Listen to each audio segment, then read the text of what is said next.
Welcome back to the Uranium Fever channel. In today's video, we're looking at some of the best unreleased items in Fallout 76. Featuring camp objects, outfits and more, most of these were old Datamines but still haven't released in the Atomic Shop or on season scoreboards. We'll also be looking at some really interesting cut content and some completely new visuals of recently datamined items. Let's get started.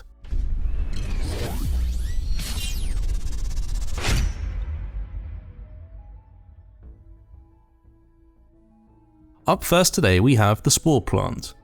Reminiscent of the Spore Plants from New Vegas, this future Atomic Shop item comes with a very unique animation, literally grabbing the player. As this is a bed, it would seem getting up is what triggers the second animation with it releasing us. One of my most anticipated items, this was a more recent Datamine. Datamines from 2022 tend to release quicker than in previous years. And next up we have another one from last year, which is a bat. And there's very little to go on with this, and it bears a striking resemblance actually to the Scorch Beast. So perhaps this is actually the same type of bat that they mutated from. What exactly this is though is a bit unclear, but the textures do look great. We have a series of updated images next for the Vault-Tec Sauna, Hunter's Lodge, plushie display and dinosaur statue. Special thanks to MadDokGrot for loading these into a world for us to see, and yeah, the dinosaur is absolutely huge. I was very surprised by how big this was actually, after only seeing one image of it, but as you can see it dwarfs everything around it. Here's how the plushie display looks when it's fully kitted out. The Season 12 reward, the Hunter's Lodge, is also a pretty big prefab, as it sits beside the recently released treehouse. Finally, the Vault-Tec Therapeutic Sauna remains a little bit of a mystery as to what it will do, but here are a couple of them set down. If you want to see more photos and footage of all these in-game items, then check out the links to MadDokGrot's channel as he showcased them all there. Now let's cast our minds back to some older datamined items that are yet to release. Starting with the Enclave Mineral Extractor. This item was first seen alongside the contents of the Enclave Returns camp bundle, and it was widely believed to be releasing two alongside those. To date that hasn't been the case with this item, but we have seen some recent datamines for new Enclave items too, so perhaps this is being saved for a future Enclave DLC. Moving on, we have two display cases that were both from datamines early in 2022. The first is a Zeton display case. Similar story to the Enclave Extractor skin, this was actually first seen alongside Alien themed releases like the Alien Camp bundle. With the release of the Invader Power Armour skin as a single item, I wonder what this is actually being saved for. It might potentially have been marked as a Fallout First reward. Stark contrast to the Zeton display case, we have the Cultist display case. This is actually marked down as being for beer steins. A really good looking item this, and it does have accompanying storefront images, meaning it was likely close to release. More Cultist themed items though next with this Cultist Backpack basket. Interesting detail with this is actually the backpack flares can be seen in the storefront images. Featuring the Alistair flare from Season 5 and the Zeton flare from Season 7, the figure can also be seen wearing the Cultist Incarnate mask, which is a reward from Mothman Equinox, probably meaning it was meant to release alongside that event. Going even further back, we have an item with quite the history. I'm not even sure what to call this now at this point, but at one time it was Dr. Bones, but according to these images we are looking at the life-size skeleton, which is also marked as floor decor. And it's also seen wearing hats, so originally I thought this was meant to be a new mannequin option, but what I'm sure about is we still don't have it. Will Dr. Bones ever see the light of day? A bit more recent, these next two with the Gulper shirt and pants, and the Gulper Moonshine wall decor poster. Both marked as Atomic Shop releases, it seems pretty clear that they were meant to release alongside Moonshine Jamboree. Perhaps these would have been better suited as event rewards. Another outfit, we have this mobster suit adorned with 76 logos. Personally not too fussed about this one. A selection of new floor light options next. We have the cylinder light, a simple drum floor light, directional ball table light, and a trio of work lights. An unreleased wall light too with this Sputnik wall light. The toy soldier lamp is also missing currently. This next camp object doesn't have a classification, but presumably would have been a chair or floor decor piece. The Sudsy barrel looks like it might have been a good fit for the Landlubber pirate ship prefab, which has already released. For anyone who's watched some of my previous Datamine videos might recognise the bear, gazelle and rooster masks that are still missing. And they're an interesting set, so hopefully we will end up seeing them this year. Some more headwear next with these bunny ears. Further back we have a pair of Mothman themed camp objects. The first is called the Mothman Gargoyle, and the second is the Mothman statue. Interestingly, the Mothman statue appears to have been incorporated into the upcoming Season 12 reward Stephen Scarberry, who is the new light ally with the next season, with the Gargoyle now part of his ally station. Moving on, we have another pair of unreleased items of these Topiary rabbits. And bringing up the camp objects for the first section, we have the Iron Stove, which visually is quite different to the other options we have currently. Controversial item next with the Clandestine Secret Service paint. Briefly released accidentally, this amazing looking paint is currently still unavailable to everyone. The Raider Scavenger set is a 3-piece outfit with the mask and hat separate. Together the outfit looked pretty good, but the option to mix the headwear with other outfits would have been a massive bonus. While we've had multiple backpack skins released, many more have been datamined. First found back in 2020, let's take a look at all these unreleased skins.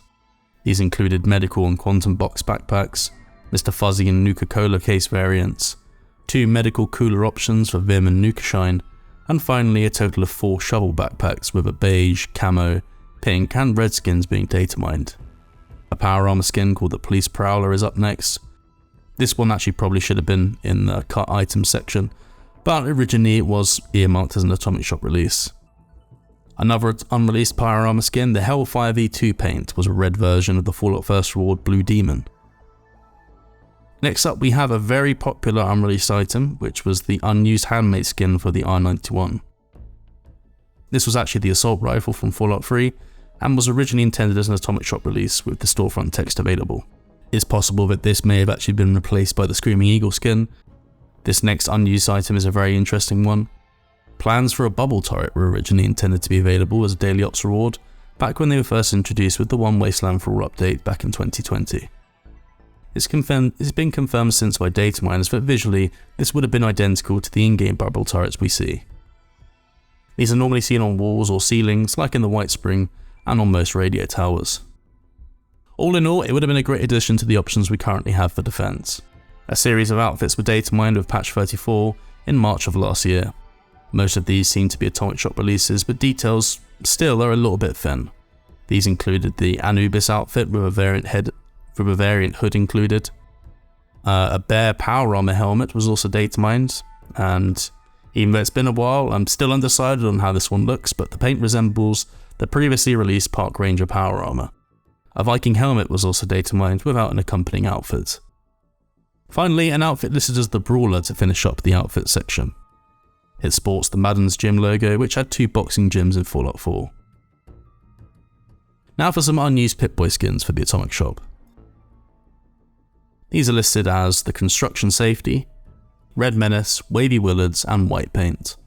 Currently only the Construction Safety paint has storefront text.